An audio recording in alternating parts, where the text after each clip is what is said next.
First Person is produced in cooperation with the Far East Broadcasting Company, who rejoice in the stories of changed lives through the power of Jesus Christ. Learn more at FEBC.org.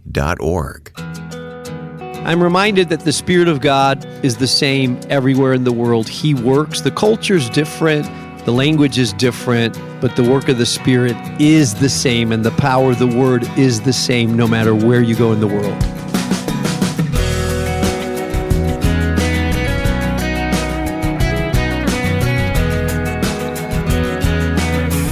That's the voice of Mark Jobe, who is president of Moody Bible Institute, and we'll be hearing more from Mark and others on this special edition of First Person. Welcome, I'm Wayne Shepherd, and we'll be taking you to South Korea for a first-hand report of a recent trip. Stay tuned for that.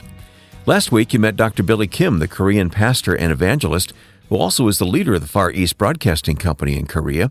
If you missed it, go back on the online archive at firstpersoninterview.com. Well, to commemorate the 50th anniversary of Billy Graham's largest ever crusade in Seoul back in 1973, Dr. Billy Kim invited several guests from the U.S., including Ed Cannon, the U.S. president of FEBC, Dr. Mark Jobe, and myself, to attend the large stadium event of thousands who gathered to hear Franklin Graham speak. In a few minutes, you'll hear Ed and Mark join me in conversation with reflections on what we saw and heard. But first, I want to introduce you to a young man who has a great story to tell. Bo-Sok Kim is an announcer with one of the many local FEBC radio stations in South Korea. His story of how the radio ignited his personal faith in Christ at a critical time in his life is amazing, and I wanted you to hear it. Bo, I only met you today, but you told me and some others that we were with your testimony of how you came to Christ and came to FEBC. Yes. And I would love for you to tell us that story again so I can share it with others. So start wherever you'd like to start. I'm going to call you Bo. Is that all right? Yeah, just call me Bo. Okay. I mean, it will be very honor for me, and I'm really excited to share my story with you. And yes, I told my story before. Actually, I used to be officer for Korean Army for around 5 years, and it was really excited, and I was really happy to be officer with Korean soldiers. But one day I was really depressed by lots of training and physical depressed and like burnt out. And actually I was broken up really severely. So this kind of things occurred at the same time. It made me totally depressed. Was it the relationship issues? Yes, yes. Okay. Relationship and even physically really hard training, tough. Were you a Christian? Yes, I'm Christian, and I was Christian at the time, but not genuinely met Jesus individually. I always felt just, am I Christian, genuinely Christian, or just Sunday morning, Sunday worship Christian like that? Superficial. Yeah, superficial. Yeah, yes, that's right. So, but at the same time, I was really depressed. But one day, I couldn't wake up from my bed in army. And I was just crying without moving. And I felt, I cannot move from this bed. But at the time, I could hear something. The phrase started with, now we are saving soul and your life. Don't give up, you're not alone. This phrase. And this phrase sentence hit my heart. And it made me cry so much, really happily. But I didn't notice where it's from and what I'm feeling now exactly. But just I feel really happy and fulfilled from my inside. Before that, I had felt, there's nothing left from my inside. Now I'm dying. I felt that. But at the time, there's something from my inside, like something pure water. And I noticed, I could feel it's something from my inside like Jesus. Jesus saved me by using the phrase. And the phrase from radio in my room. But Wait a minute, you heard that phrase on the radio? From radio. You had FEBC on? Yes, but I never noticed. I have radio in my room. Even I put the But radio. you weren't really listening to it. Pardon me? You weren't really listening to the radio Yes. until God touched your heart. Yeah, just I turn on all the time just to fill my room with voice randomly. All right. But wow, it was a most amazing experience in my life till now. And from that time, I started to study where is from the sentence. And I found it is 106.9 megahertz. That's the local frequency for the local FEBC yes, station. FEBC source Right. station. And then what is FEBC? And I searched in online. And FEBC is Far Broadcasting Company by Jesus, right? So Far East. So it's so amazing company ever I heard and met in my life. So cause they said they are saving life and soul, and actually they saved my life, my soul. You feel that's I what felt happened. that. Yes, That exactly. what happened on the radio that day, that day. God used to save your soul. Yes. Even now, by remind me of that moment, always makes me cry. But yes, and then from that time, I've been thinking. I start to think. Oh, I really, really want to work there with the FEBC crew members, co-workers, to save lives and soul, like what they did on me. And definitely, there will be with Jesus. Jesus care of them. Because I could feel Jesus through the radio. Yes. Wow.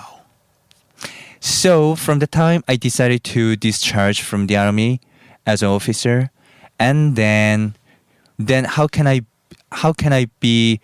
work for FEBC? Oh, there's producer or announcer. So then I'll try to be announcer for. You didn't have any radio experience. I never thought that. How can I be an announcer? I always think I will try to go through my path as an officer in the army. Yes, and just Jesus led to me to be announcer. Yes, and now I'm here, announcer and producer for FEBC by spreading gospel and Jesus. So you were on the air every day. Yes, every day. On the Puhan station. Puhan station. And what's the program like? Tell me what you do on the radio. It's a lunch program during lunchtime, and it's called 오후를 열어라 으라차차. Means 오후 means afternoon, and 열어라 means open, awake. 으라차차 means strongly like that. So it's 오후를 열어라 으라차차.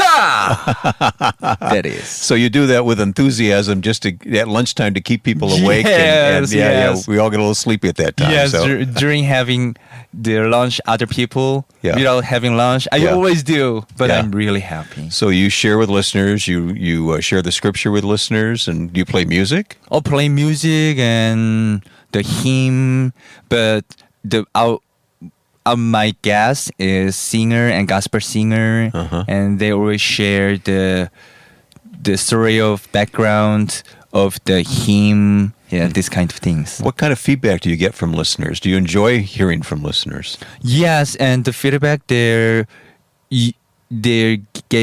give me lots of texts. Yes, messages. Text messages. Text message. Yeah. And then sometimes calling. Yes, and sometimes letters, and sometimes they give present to our to the radio office station. Sure, yeah. Yes, but yes, it was really moving, and they always appreciate to me to save their life. Wow. But I never done anything by myself. But always I feel with Jesus, by Jesus. Do you pray before your program? Absolutely every time, because it shouldn't be by me, but rather by Jesus. Yes, always I pray for that. How have you learned all of this so quickly? I don't know. So always I feel, even is my Jesus, the grace and Jesus' power always for me, because I never experienced before. only worked for FEBC as an announcer for 1 year and 3 months till now. But I truly enjoy, and I'm really happy with that. And I'm pretty good because always I feel by Jesus. It's all about him. Yes. Yeah. Bo, thank you. Thank you God so bless you. much. I'm really, really appreciate to invite you to your show and to share my story and share my story with my God, Jesus. I really enjoyed meeting Bo and his many colleagues at the Far East Broadcasting Company. We'll talk with Ed and Mark Jobe coming up in a moment. Here's Ed Cannon on the vision for FEBC's weekly podcast. The primary purpose of Until All Have Heard, of course, is to share the experience that FEBC has because we have staff on the ground in so many oppressive places. But in addition to that, we're trying to speak to you in a way that only the kind of testimonies you'll hear from around the globe can do. Discover how the gospel is making a difference around the world. Search for Until All Have Heard on your favorite podcast platform, or hear it online at febc.org. Well, it's been my privilege this week to travel in South Korea at the invitation of the Far East Broadcasting Company and Ed Cannon, who joins me now, and with Mark Jobe, president of Moody Bible Institute. Both the men are on mic with me now, and I just want to talk with you for a few minutes about this trip. Mark, it was your first time in South Korea, so let's begin with you. First time in South Korea, and actually for the listeners, we're in Korea right now as we're doing this interview. Yes. And it has been a great experience. I had always wanted to come to Korea, in part because what I've read of what God has done in this country. And when you come here, it's amazing to think that after World War II, there was very, very few Christians in this nation. And now the church is exploding. Some of the largest churches in the world are here. There's a fervency. There's morning prayer meetings. There's a missionary zeal here. And it's truly been a work of God in this country. Yeah, it's not my first time here at all, Mark. But to be honest, every time I come, I feel more and more encouraged at the depth of the belief and the commitment of the churches to making disciples of Jesus Christ in this Korean nation. There's no way that we can describe over the radio, Wayne, what we've seen in these categories. I was telling Mark just a few minutes ago, we didn't get the opportunity on this trip to do it, but many times I've attended early morning prayer meetings in churches where there'll be 5,000 people at 4:30 in the morning praying before they go to work at the day. And if nothing else, that level of discipline to make that commitment, to commit your day to prayer every day is just such a symbol of how important their faith is to the Korean church. Every time I travel like this, I go home fired up because I learn so much, and I'm inspired by what I see Christians around the world doing, and it encourages me, and it makes me want to work harder at what I do, Mark. Yeah, absolutely. Well, you know, being in the stadium a couple days ago with 60,000 people celebrating the 50th year anniversary of the Billy Graham Crusade. Franklin Graham preached there, and one of my highlights was to see a 10,000 member choir, and it was a powerful thing to hear that choir singing and to be in that stadium. I leaned over to Ed's wife and I said, the next time I see a choir like this or hear a choir like this, I'll be in heaven. You know? So. That's right. That's right.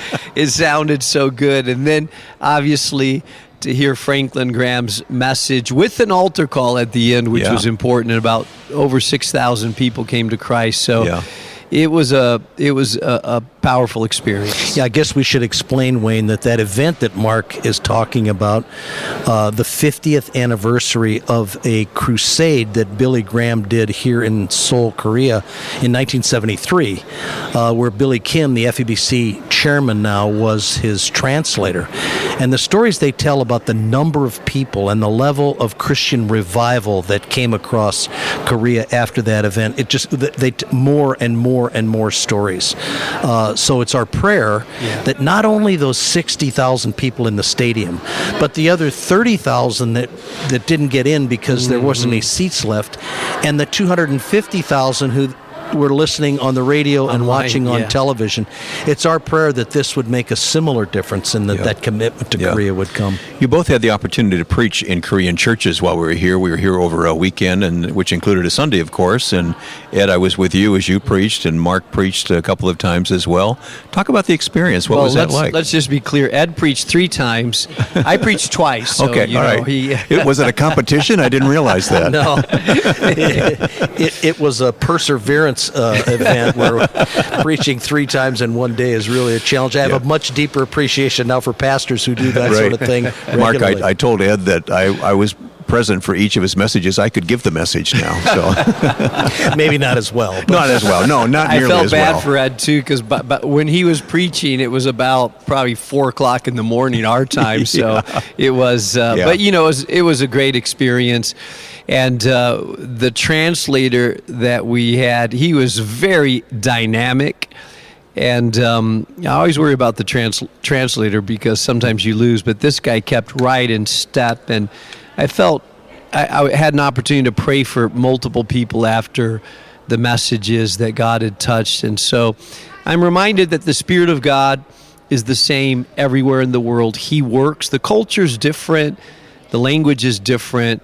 But the work of the Spirit is the same, and the power of the Word is the same no matter where you go in the world. Yeah. Ed, a couple of times as we drove around to various meetings, we would comment about the neatness and orderliness of the community. And these cities are beautiful. We were in Busan, and I didn't realize what a large city it is. It's the second largest city in South Korea. And it was just neat as a pin. There's absolutely no litter. People's yards are immaculate.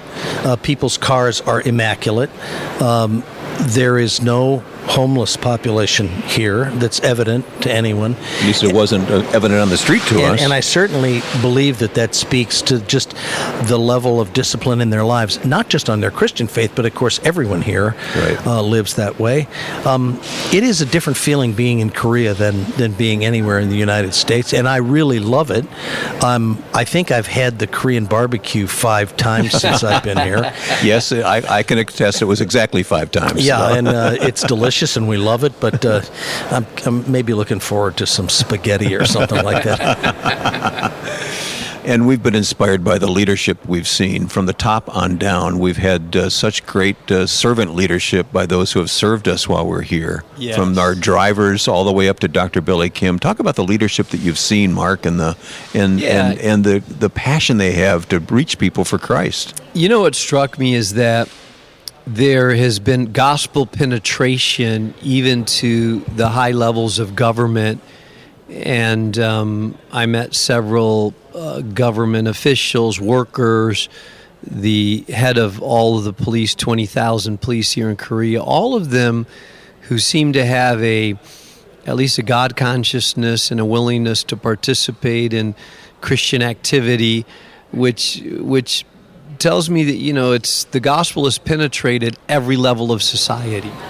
Yeah, I mean, the introduction at the 50th anniversary celebration we had on what looked to me to be about 100-foot big LCD television was the president of South Korea. Right.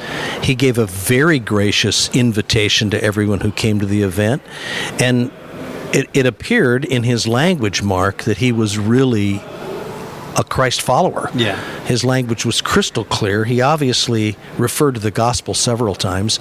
And it's such an encouragement to see that, as you said, at the highest levels of government, and we know many of the parliamentarians here in Korea that serve the government are very, very dedicated Christians, and I think it shows in the respect that people in the community have for Christians in general. Let me mention that we are speaking from a very large hotel in one of the large cities. Nearby is one of 13 radio stations by FEBC, operated by FEBC in this country.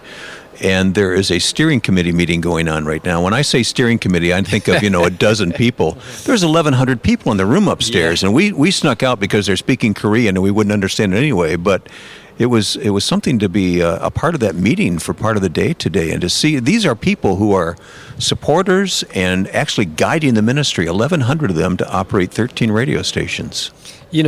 I'm impressed by the evangelistic fervor that exists in the Korean church. Ministries like FEBC that are broadcasting really all around the country here. But I love the fact, by the way, that there is a station dedicated almost primarily to broadcasting the gospel into North Korea, Right. Yeah. which is a closed country. People can't get in there. Ed, mention that. I love that. Sure. FEBC had been broadcasting into North Korea on shortwave radio for almost 50 years. And knowing the absence of the gospel that exists in North Korea, it's been a primary focus of FEBC for quite a time to get a stronger signal and put on more hours of the day than we could do on shortwave radio. So FEBC Korea staff built a 200,000 watt AM station, which was a monumental task in and of itself, getting the permission from the international communications groups and making sure our signal doesn't interfere with airplane traffic. And that signal now has been going into North Korea for about 3 years. We know for sure it's very strong because we can measure it on the opposite side of North Korea up into China and Russia. So we know that the signal is strong. We know that people have radios because we hear from refugees that come out of the country. And we know it's difficult for them to listen to the radio. But the evidence of people hearing the gospel on these powerful radio stations and the difference it's making in a country that's absolutely oppressing Christianity in a way that's unimaginable to Americans is an enormous difference. We could talk a lot more about what we've learned this week, and I really appreciate both of you and the attitude that I've seen you just pray for this country as we've gone along, and I just appreciate that. Thanks, Ed, for the invitation. No, I'm so glad to have both of you here. I think Mark and I share a common passion for the gospel, and working together in partnership is clearly the instructions that Christ gave us. I want you to be unified, one. And while Mark is serving as the president of the Moody Bible Institute, I'm serving as the president of FEBC International, and together we can reach far more people and have a far deeper and more lasting impact for the world. Amen. And that's our goal, right, Mark? Absolutely. Beautiful partnership that God has created. And at the heart of both Moody and FEBC is the desire that every person on earth would be touched and transformed by the gospel of Jesus. Every tribe and tongue and nation. Dr. Mark Jobe and Ed Cannon talking with me on the last day of our trip to South Korea. It was a great experience spending time with both men as well as our host from the Far East Broadcasting Company. My own heart was stirred to greater works because of the example of the people we met who serve the Lord with joy and do such excellent work. The stadium event we spoke about is available in its entirety on YouTube, and we'll place a link to it in our program notes at firstpersoninterview.com. I'm grateful for the partnership we have with the Far East Broadcasting Company, which makes First Person possible. There's actually more about our Korean trip in the podcast called Until All Have Heard, which is widely available on podcast platforms and at febc.org. And of course, the ministry of FEBC extends beyond North Korea, China, and Japan, but there are many other countries where the programming can be heard in local languages, many times in minority languages where there is no other gospel witness. Take the time to learn more about it when you visit febc.org. Now, with thanks to my friend and producer Joe Carlson, I'm Wayne Shepherd. Join us next time for First Person.